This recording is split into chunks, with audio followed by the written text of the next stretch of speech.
ইরানের খারক দ্বীপে যুক্তরাষ্ট্রের বোমা হামলার দাবি, নতুন করে উত্তেজনা বাড়ছে মধ্যপ্রাচ্যে। ইরানের গুরুত্বপূর্ণ তেল রপ্তানি কেন্দ্র খারক দ্বীপে যুক্তরাষ্ট্র বোমা হামলা চালিয়েছে বলে দাবি করেছেন মার্কিন প্রেসিডেন্ট ডোনাল্ড ট্রাম্প। ফ্লোরিডার উদ্দেশ্যে এয়ারফোর্স ওয়ানে ওঠার পর নিজের সামাজিক যোগাযোগ মাধ্যমে দেওয়া এক পোস্টে ট্রাম্প বলেন, যুক্তরাষ্ট্রের সেন্ট্রাল কমান্ড মধ্যপ্রাচ্যের ইতিহাসে অন্যতম শক্তিশালী বোমা হামলা চালিয়েছে।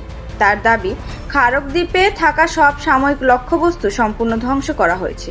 তবে তিনি জানান, দ্বীপটির তেল অবকাঠামো ইচ্ছাকৃতভাবে ধ্বংস করা হয়নি। একই সঙ্গে সতর্ক করে বলেন, যদি ইরান বা অন্য কেউ হরমুজ প্রণালী দিয়ে জাহাজ চলাচলে বাধা দেয়, তাহলে একই সিদ্ধান্ত পুনর্বিবেচিত করা হবে।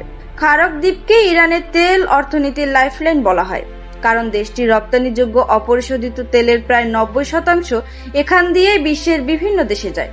বিশ্লেষকদের মতে, এই দ্বীপের তেল রপ্তানি কার্যক্রম বন্ধ হয়ে গেলে ইরানের অর্থনীতিতে বড় ধাক্কা লাগতে পারে এবং বিশ্ববাজারেও তেলের দামে প্রভাব পড়তে পারে।